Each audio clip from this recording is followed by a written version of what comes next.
juste 30 secondes pour tout le monde. Nabandi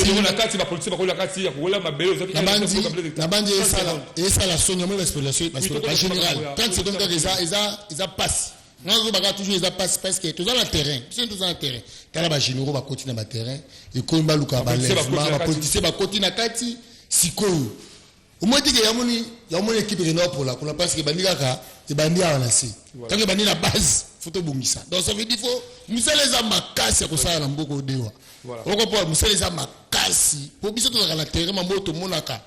Pour te dire déontologie éthique. Très bien. Voilà, merci beaucoup. Qu'est-ce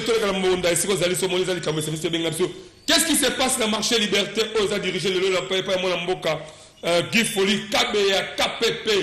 Qu'est-ce qui se passe? Qu'est-ce qui se passe? Est-ce que le marché est dans la gestion madame ou pas? Moi, personnellement, je peux dire que dans il y a remise et reprise, il y a Molamboka, Guy Foli, KBA. Na bureau à pauvre maman Fatou que son âme repose en paix. Et qui pour que le marché pendant plus de 17 ans. Le lot va tout récupérer mon comme la compte il y a gouvernement provincial. Maintenant réellement journaliste mon frère, est-ce réellement journaliste pour obéir sa éthique de déontologie pour aux gens qui ont ça fond ici quand on a sentiment de quelqu'un. Ah oui, Wilfried Mansoua. Oui, puis moi, je suis un bango comme un caméraman, je suis un journaliste. Tu as ça, est-ce que ça va chose au moins, les communicateurs communiquer, ils ont des choses différentes. Au moins, les lots, moi, je pour Luka Mokondi, ça veut dire qu'il faut les canons étenduiqués. Quand vous avez dit, faut le cas, Nan Paul Tosoua. En tout cas, on a dit ça, Paul Tosoua, c'est mon frère. Pour voir une quinzaine dans la fiche. On a dit ça, en tout cas. Bisous, on a la CBS. La CBS à l'époque. Reportage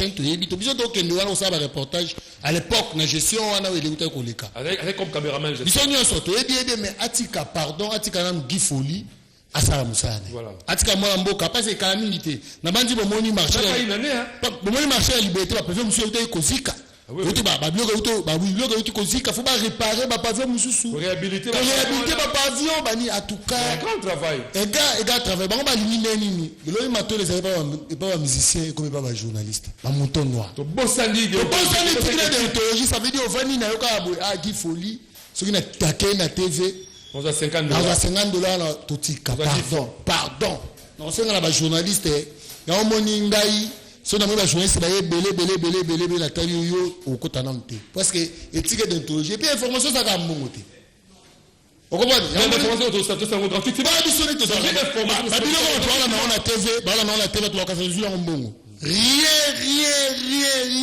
Ça veut dire que nous avons sur le moment où on a sauté. Comment les bataillons ont joué sur le monde? Ça veut dire des informations. Faut que ça soit gratuit. Tout soit gratuit. Biloko ko sala au frais de diffusion boye coupage biso téléméla biloko. Biloko biso téléméla biso banti coupage biso. Très bien. Ça veut dire que linga biloko ana teke mbongo. Ça non ça musana ngana.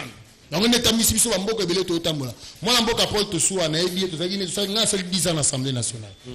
10 ans na 10 ans à l'Assemblée nationale na ebi évolution moi la mboka Tosoua na ko ebisa yo zongele éthique na déontologie. Très bien. Tika moi la mboka Guy Foli. Ce qui gestion ils allaient mabé il y a l'Assemblée provinciale. Je crois que j'aime KPLI. Ils allaient service des awan. Il y a qu'on les connaît tendo. Les journalistes étaient OK. Il y en a il saute au kaki. Parce que moi beaucoup plus $500. Moi Kabila que le LBC que. Sur aïe ba misolo. Il y a des tablettes les sobi à moi beaucoup en fait tomber la TV après ça ba $1000. Est-ce que excusez. Derrière ba pesa gestion gérer chaîne de télévision sikala. Sur du que c'est c'est comme on a été moi d'autant comme les activités privées tu dis c'est chez nous on a passé à gérer c'est comme le sous que peut bon moi en boka tu vendre le po simbi aussi moi en boka KPP ça musala na nous ça il faut ba maman belé ba ça na place à hôtel faut ba réhabiliter bolo ba teki ateki pas nani ateki aux la preuve on pas si ba bien ba fausse information ils ont 5 ans de prison 5 ans de prison. Ce qui aux Alanzala, il y a qu'à ba opesayo. Il est ça la musala na musala zuli futa tika mambetali gestion en marché de la liberté oyebi yango teza ni de près ni de loin. Très bien. Voilà. Parce que information que journaliste et tout tu regardes ici que tant la liste y a faux journalistes au tambola bon baby c'est la réputation il y a pas condi. Voilà. Ça veut dire que il y a des mambouté que beta mama tolo na comment va condi. Et puis quand on regarde la télévision tu ko senga na bato atika ba espace wana que il y a bepo ko lobela wa ko lobela leti mamouté li gestion marché de la liberté au créer polémique mais le cambo éviter moi na mboka porte soua pardon tu en as fait au moins bilongo yoni bango be ça veut dire bambiaka bato babandi TV tant nous TV zali bobe certaine te merci. Très bien, merci beaucoup. Merci pour philotique merci. Voilà. Merci beaucoup. Déontologie et éthique journalistique zali va devoir na biso c'est aux alango ko eba ko comment est-ce que vous copiez cette information parce que nous avons 3 étapes d'information que ces informations qu'on traiter en peut qu'on diffuser tant que toutes informations té on traiter en té.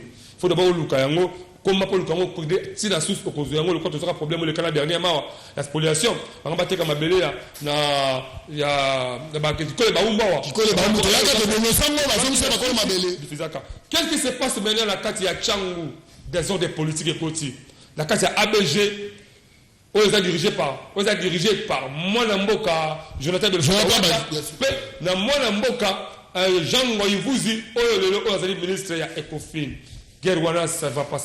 Exactement, que les pères nos fils écoutiment. Nous sommes les Africains, nous sommes des Bantous. Pourquoi jusque-là comme ça? Tout le monde dit que nous sommes malam. Tika ça, Moussa malam. Tout le monde le dossier, les hommes saclés. C'est quoi vraiment au juste? Il y a une information. Qu'est-ce qui se passe au juste? Il y a une information qui s'affronte là. Tony Tunananu, Nani, à cause de sa fongo, et puis fongo la gozo qui la nani. Namba qui va te choter avec. J'ai fait le bras comme ça siège. Pona nanya batwana bazalawa. Jonathan Belisuka, azongi sa fongo là et pas ya fait la biso et fait be ba nimaga biso comment benga azongi sango lelo azobala na mwa mboka jango ya osala musala na masina bato masina biso kote la mutu te jango epe pa na mona ngate. Lelo mwa mboka jango yi batu nyosa masina bandimie. Tala batu mususu de ya mususu to ba na TV te poto ba je crois que même moi mboka jango vous je sika zali wala na lekisa ba élément na même ata 5 à 6 fois awa ata mu ko boto tukala kutalanga le apesa 50 francs 0 mais nous sommes là ceux qui devent te donner batama be de même manière tu savez batama to ça musala malamu to donner batama be la personne bongo te si on va bouter ça mouné musa bala musala malamu poto kumisa ye to mimisa lui ça ba faut to c'est bongo to mbonga motute to zo bali kaboza normal qu'est-ce qui se passe là nani akozongi sa fongola mwana mboka omoni sala nga pasi ya tant nazo mona bat baoleka na TV baotanga kombo ya jango parce que ba bi jango wana te ba bi jango wana te naza mwana masina na botami na veni fesh on a dit que classer biso dans toutes les minutes muke yoka moni lelo botika jango e komi tanga ba rito kezalaki baki siko komi tanga ba jango je ne te pas ça comme ça d'amour je ne te pas ça comme ça là to ebi okimanga masina totake pete poto okimanga masina po